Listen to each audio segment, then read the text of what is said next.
and started packing boxes in the warehouse. Eventually got hired full-time, partial engine failure, mostly failure on takeoff a year ago, last August, and ended up in the cornfield right off the end of my runway. Let's flip the script. From regular people to industry leaders, we're talking to those who really are living their aviation dreams. And with that, I want to welcome Mark Schaible from Sonex Aircraft to the channel. Welcome, Mark. Thanks for having me. It's been quite a year and a half, hasn't it? It has, yeah. It's been quite an 18 years for me. I like to do this with all of my guests. Tell us a little bit about yourself, Mark. Tell us how you got bit by the aviation bug and how that ended up leading you to Sonex Aircraft. Yeah, oh boy, long story. I'll try to keep it short. I mostly, as a kid, I got involved, interested in airplanes, or always was interested in airplanes, like most kids, and started. This is before the internet, right? So I'm scraping together pennies for every magazine subscription and every book, and the Time Life aviation book series and the whole thing, and then started finding ways to didn't live near the airport. Started finding ways to get involved. I think I did like an explorer camp with Civil Air Patrol. Oh, cool. And then I found EAA and found the local EAA chapter out where I lived in Western New York State, and became a member of EAA Chapter 44 when I was 14 years old. Excellent. And still friends with a lot of those people today. In fact, I just visited them when I was back home last week. And so, once I learned more about the EAA culture and what it was all about, I instantly fell in love, because it wasn't just about the flying for me. It was about designing airplanes and building airplanes. And my dad used to work in graphic design for Kodak, because I'm from the Rochester area.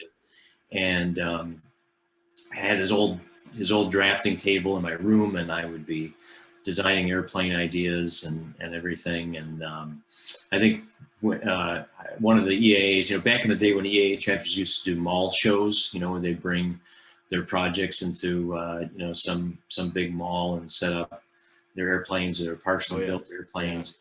I had taken an old Zenith TV console case and made one of those huge ones, and made a recirculating wind tunnel. And was showing experiments at the mall show. Oh, that's awesome. About airfoil I had made, and the fuselage I had made, and doing stability tests and stuff. It was pretty low velocity by the time it recirculated back around, and I had it going through some plastic drinking straws to try to correct the flow and everything. I probably had a laminar flow area that was maybe 3 inches in diameter at best. And wait, you were 14 at the time? I think by that time I was maybe 15 or 16. But still, I mean, that's amazing. That's impressive. Yeah, so I had the bug, and I went, and unfortunately I'm not old enough to have had access to pumping gas in exchange for flying lessons. It was expensive by the time I started, so part-time jobs and scraping together and flying a few hours and then running out of money, and then flying a few more hours and running out of money. Your typical. Oh yeah. So long story short, I because of my dad and my grandfather's history with Kodak, I knew a lot about photography, and I ended up kind of falling ass backwards into a career as an aviation photographer. And that's what brought me to Oshkosh, actually, in 1998. I came to Oshkosh to work for EAA as an intern in the photography department. Oh, cool. Kepnick, and ended up working for them full time and managing the department. And I've got, I don't even know how many magazine covers for EAA, and did freelance work for AOPA Pilot for a while, and their other publications. And that was a good time, but it was, did freelance work, and it's a real hard way to make a living, that's for sure. And one day I looked at, I looked at myself, and I'm like, boy, you fell a little too far from the apple tree. So I knew the Monettes through an assignment I did for EAA and said, hey, first of all, I was like, well, I'm broke. Can I pick up any extra work? Is there anything you need done? They were really starting to take off with the original Sonex kit. Cool. At the time, and started packing boxes in the warehouse. Eventually got hired full time, and when I was, I think I started working for him part time in like 2003. Oh, wow. So now, I kind of learned everything by osmosis, and here I am. That's cool. That's really cool. Yeah, I mean that's always a story I like to hear. Like you said, you started packing boxes, and now you're the general manager of Sonex, right? Right. Yeah, general manager of Sonex and the CEO of a two-person company, which is Sonex Aerospace. Oh, okay. Right. Don is the president and me and the CEO, and that's the company that does all of our unmanned aircraft stuff. Mm-hmm. Really, the work in terms of the shop and everything is all done by Sonex Aircraft. Mm-hmm.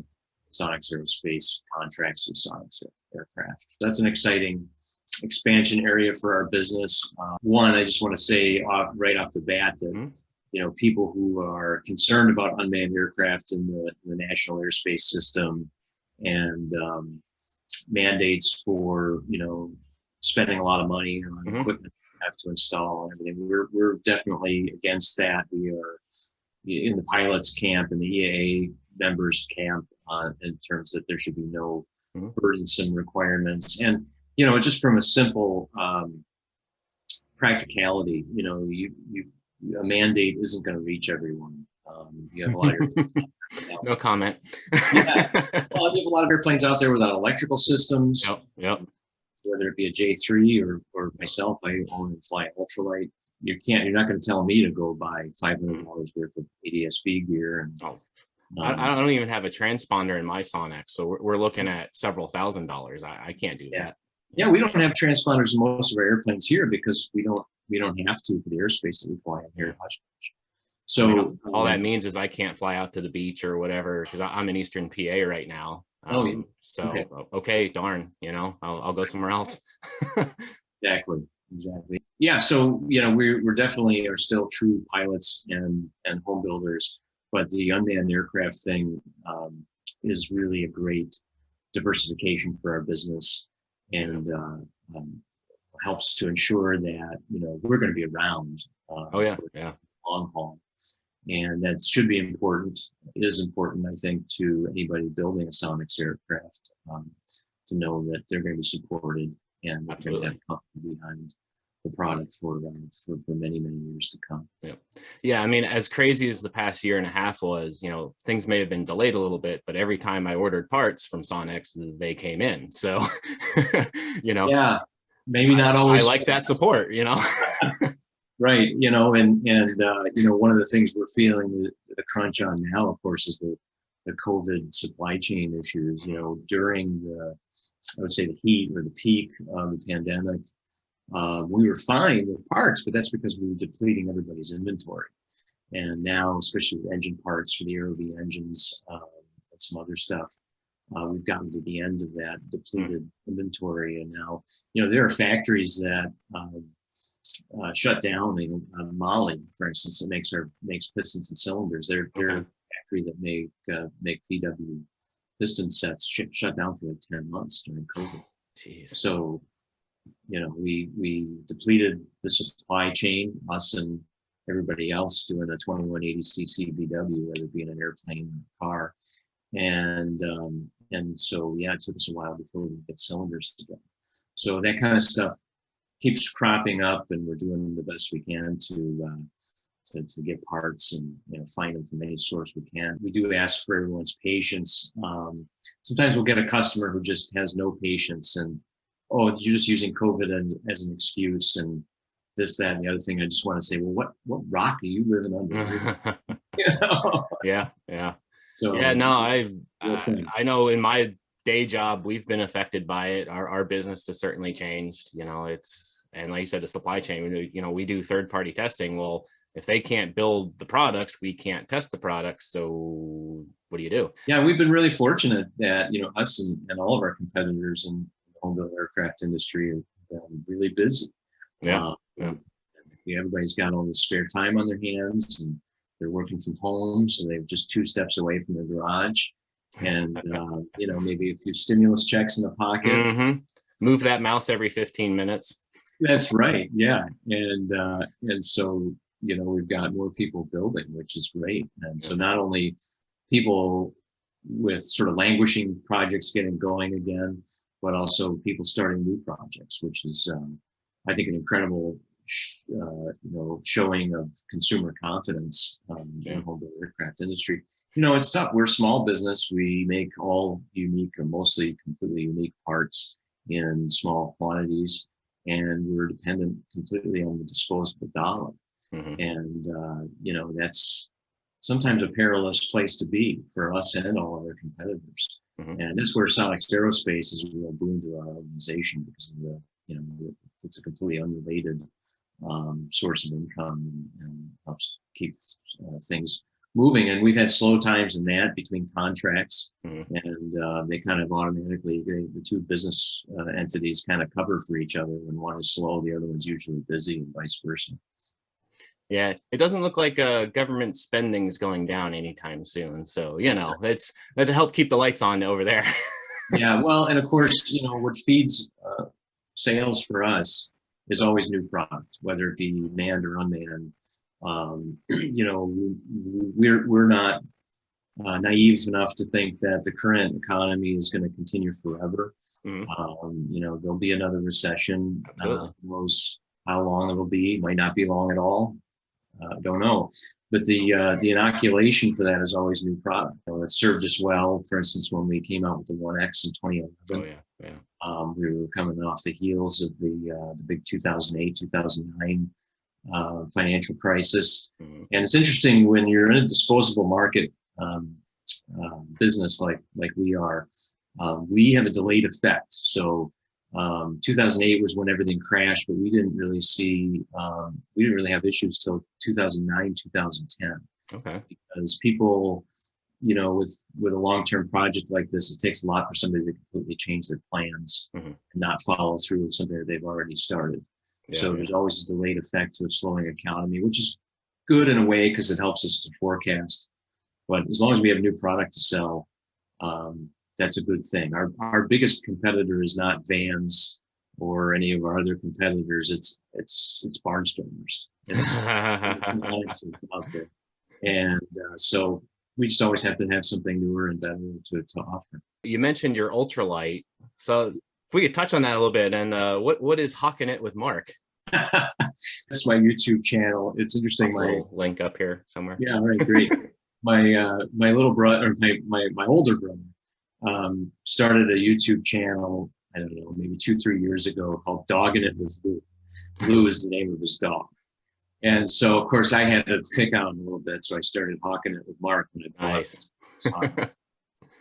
And so, that's the whole idea behind the name. And really started, I started the YouTube channel when I was rebuilding the Hawk after I wiped out the gear. I had a partial engine failure, mostly failure on takeoff a year ago, last August, and ended up in the cornfield right off the end of my runway. And the corn in August is really tall, and there was a really small bare spot in the corn that I picked out, and I had to kind of stick it to make sure I hit my spot, because I didn't want to be in the tall corn. So that took the gear out, and so it was a pretty major rebuild of the airplane. It was I just bought it last year, early in the summer last year. I think I had about 8 hours on it, and so that was a knife to the heart. But walked away without an injury, and stuck to my guns in terms of not attempting a turn back and all those things that you shouldn't do. Mm-hmm. And it worked out.